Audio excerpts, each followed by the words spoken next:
Good morning, guys. Welcome back to the vlog. I hope you're having an absolutely great day. My day started with a little bit of a different start. So Andrea got up to go to the bathroom. She's walking through. She's like, oh my God, there's somebody in the yard. She ducks down because, well, she was naked. And I look out the window and there's a guy with black pants and a black hoodie walking through my yard. Well, let's just say I went from 0 to 100 just like that. Tore through the house, grabbed a coat, still in my underwear. Thank God I wore underwear last night, because otherwise I would have been naked. And as I fling the door open, ready to go kick some ass in my bare feet, it's my neighbor. So it's my neighbor's kid. I guess I got some horses. The horses got out and they were in our field. His eyes were as big as golf balls or bigger. And I don't know, I guess a middle-aged, overweight man running through the house in a rage, half naked, kind of...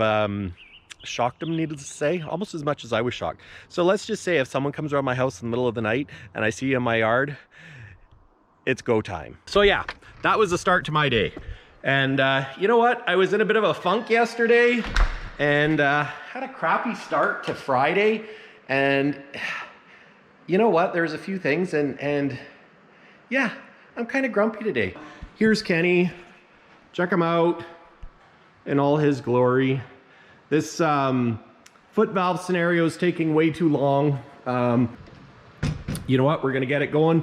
I'm gonna get the foot valve in. We're gonna get this baby fired up with the new oil, and I'm gonna take her for a rip down the road. If the suspension falls apart, well, the suspension falls apart. No, seriously though, these shock towers are loose, but whatever.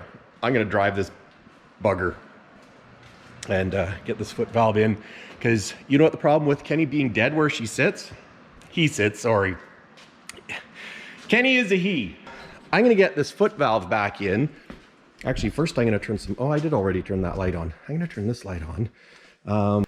I've got my treadle valve here. I've got my foot pedal all Mac-daddied up. I didn't really mention it in my last video, but I fixed both pins. I was going to put it back in with this pin just rusted, but that wouldn't be right. That would be a lazy man's way of doing it. Not saying I'm not lazy, but if it takes me 10 years to do this, it's going to take me 10 years to do this. You know what? If I drive it around looking like a rat rod clap box for a bit, if that's what it is for a couple years, that's what we're going to do. Because one day it'll be the BJ in the bear truck, or maybe I'll have another K100, because I did find one. It might have a better cab, but it has no engine. But enough of that. I will have a BJ in the bear truck. That's what's gonna happen with this one. This one's special. I know the history of it. I know the family that had it. We're bringing it back to life. It's been saved from death back in 97, I think it was. Talked to the previous owner, and he was telling me all the stuff that they did with it. He fixed it up, did a pile of work, got her all Mac-daddied out, and he put it in the auction right after 9/11. And back then, of course, we didn't have internet bidding. With 9/11, you couldn't fly, so it kind of really took a beating in the auction. It sold for, I think it was $17,000 back in, when was 9/11? Was that 2001? But anyways, yeah, so he lost a pile of money. It's a bit of a sore spot, which I totally understand, because it happened to us when we shut down things back in 1991, I think it was. Put our low bed in the auction, started snowing. Everybody's like, low beds go high. And guess what? Because nobody was there, it didn't go high. But we did really well on our trucks, because you know what? We like to keep our stuff nice. Anyways, enough of me talking. It's all about Kenny today. I got a wire wheel, gonna take the name off the door. Started here a little bit to play with it. And when I say wire wheel, I mean the decal remover wheel. I got some Peterbilt mirror arms from work. These are my standard 367, 389 mirror arms. And you know what? They fit. They're like a ½ an inch different, so I just gave them a pull apart. You'd be amazed at how tough these mirror arms to try and bend. But yeah, gave this one a test fit. It fits, so we're putting those on. I got a couple of brand new TRP mirrors.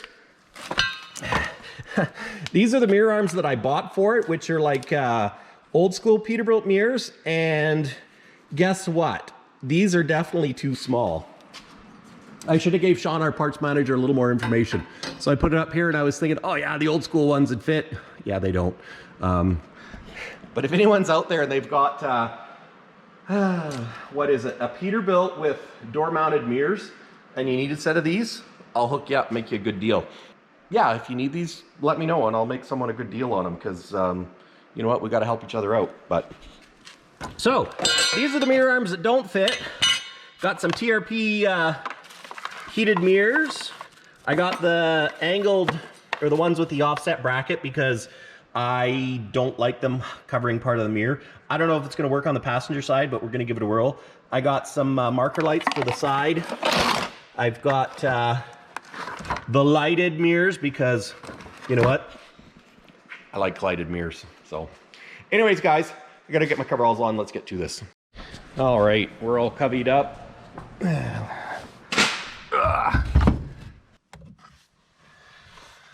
Okay, here's my hole.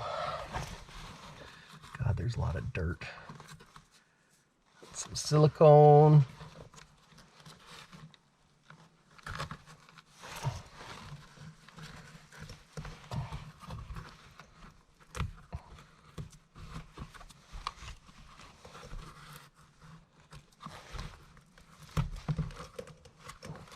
What a bloody mess.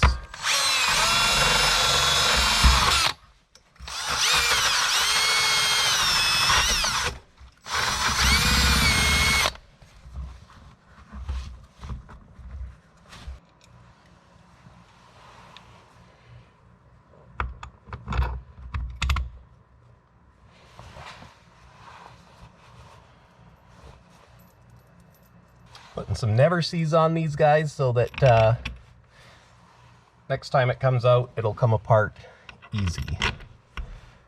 There. I'll go underneath and do them up.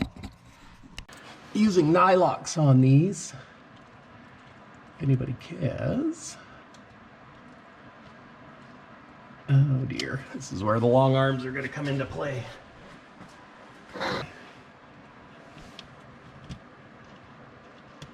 It's a little trick. Put your washer on and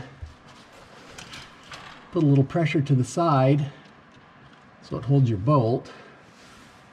Ooh, so you can put your nut on.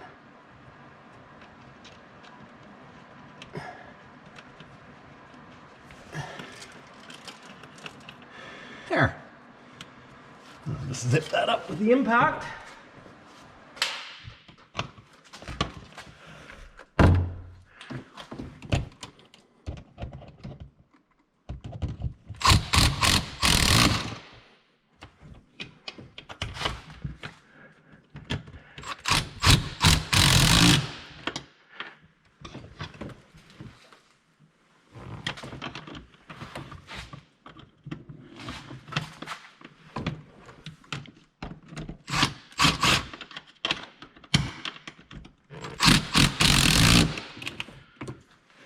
There.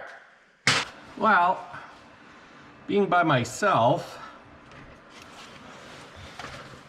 I need to try and put this in there and this over here.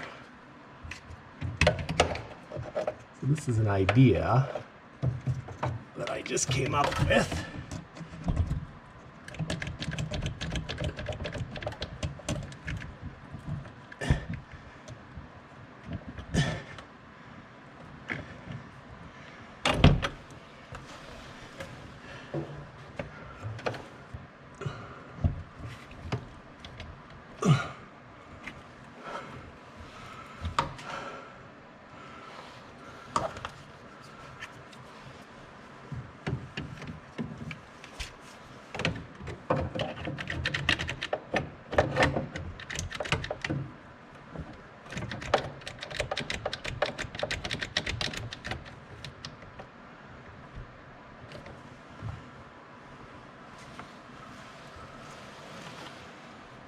Okay, will it work? Let's find out.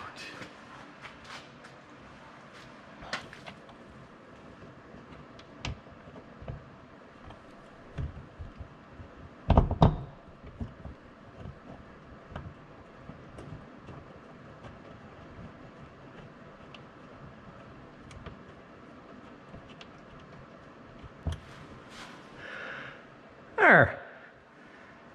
And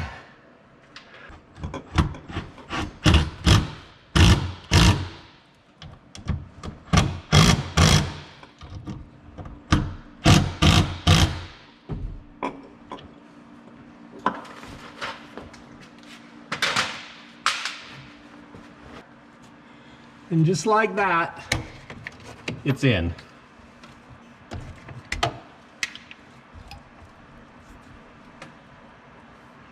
Tough as nails. So now we can start hooking the lines back up. Actually, you know what I'm gonna do? Put a little never sees on these. Back in the day, when I did a lot of working in the shop, you put never sees on brass fittings, and just means you're gonna be able to get it undone again one day. Ouch. You don't have to go crazy with it, but just need to have some. I'll put a little on there too.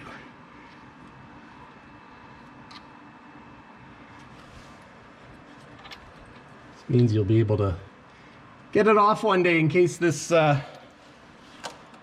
ever comes apart again.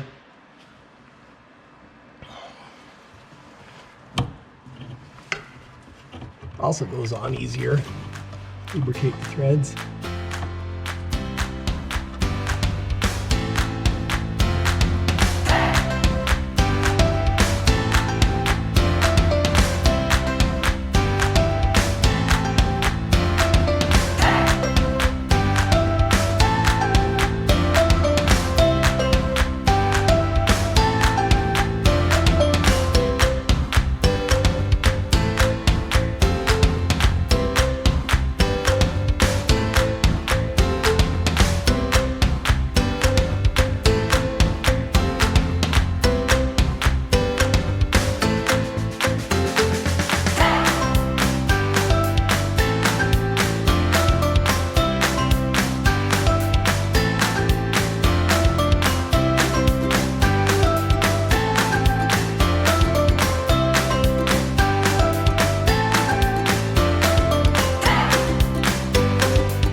Alrighty, that looks good. All the fittings are tight, except for that one that's loose, which is a little annoying, but you know what? I'm going to, yeah, I don't like that. I'm gonna fix that first. Yeah, I was gonna try it and just fix if it had no air leak afterwards, but you know what? I'll just tighten up that that fitting. And I got the base plate for the foot pedal in the floor. So I'm just gonna do that. I'm also gonna take this cap off the fuel tank because this has clearly been on for a long time and it's kind of pooched. So I'm gonna get this off and just see what's in this tank. I think there's a crossover line, so I don't know. I'll take a look, but want to do those things before I lower the cab down, and then we'll fire up, stick her outside, let her warm up, get up to temperature, and hopefully we'll have some brakes so we can maybe take it for a little drive down the road and see how it shifts. So anyways, stay tuned.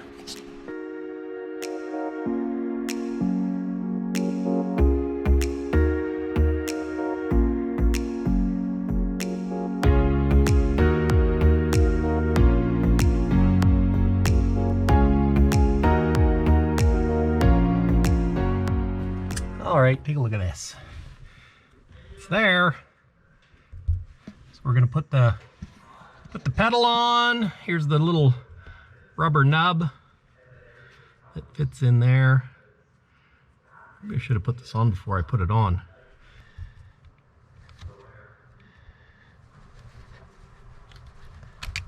There we go. Rubber nub is on. I've got my shaft already. This carpet is toast. Yeah, carpet is toast. Stick this in here. Look at that. Look at that. Actually never sees the cotter pin too. But I put the pedal together and then realized that, hey, I gotta take the pedal apart to get these bolts in. Oh. You hear that, guys? Throttle pedal's still a little sticky. I'll have to get that lubed up, but it moves. Frick yeah, baby!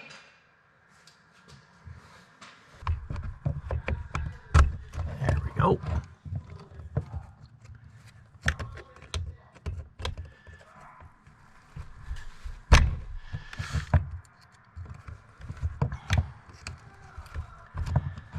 Turn this around.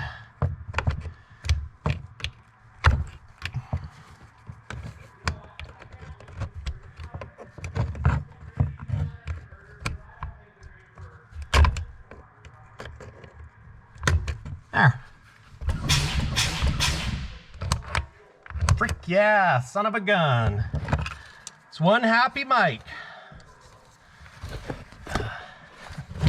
Put my ratty carpet back, because why not? Why not, he says. Oh, it's disgusting. But get it out of the way of being in my feet. There. Maybe give this a quick vacuum and we're back in business, boys. Back in business.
Okay, let's give her a whirl. I think we're in neutral.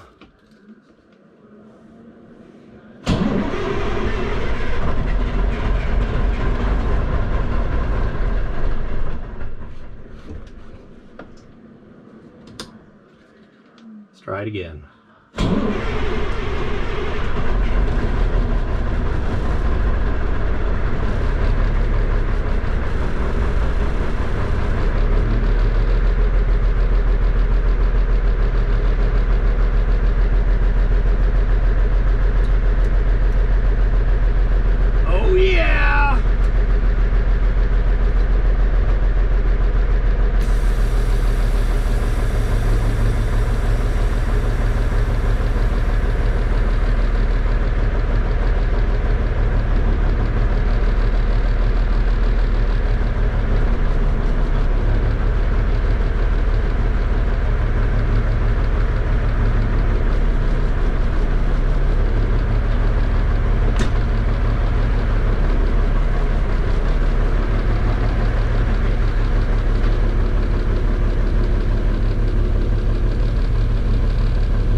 brakes work. Sorry, it's just the little things in life.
of the turbo's working. I should probably pull that intake pipe off and check it out, but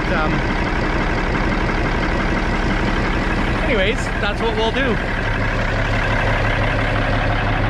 He's breathing cleaner now.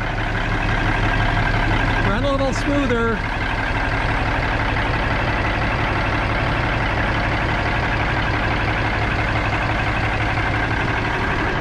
So one of the things I'm going to do, I'm going to take the names off the door. I'm going to adjust this mirror. Of course, the convex is too low, so I got to fix that so I can see. You know, it actually doesn't drive bad. It shifts not bad. It's sticky and a little bit wishy-washy, but considering it hasn't moved in almost 10 years, that's probably not a big deal. I might try and clean it up a little bit more this afternoon, but you know what? Check it out. All the temperatures are up to snuff. So we got 120 psi. 120 psi. Of course, fuel filter gauge doesn't work. I think this fuel filter restriction gauge works though. If I rev it up.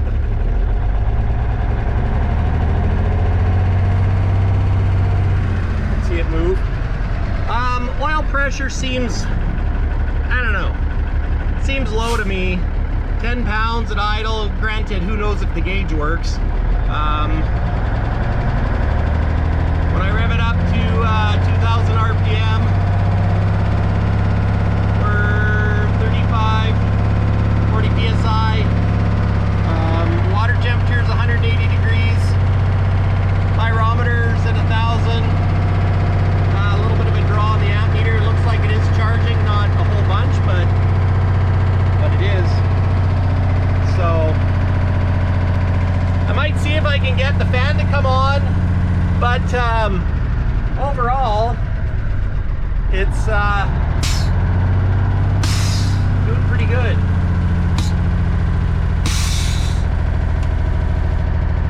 It is. So yeah.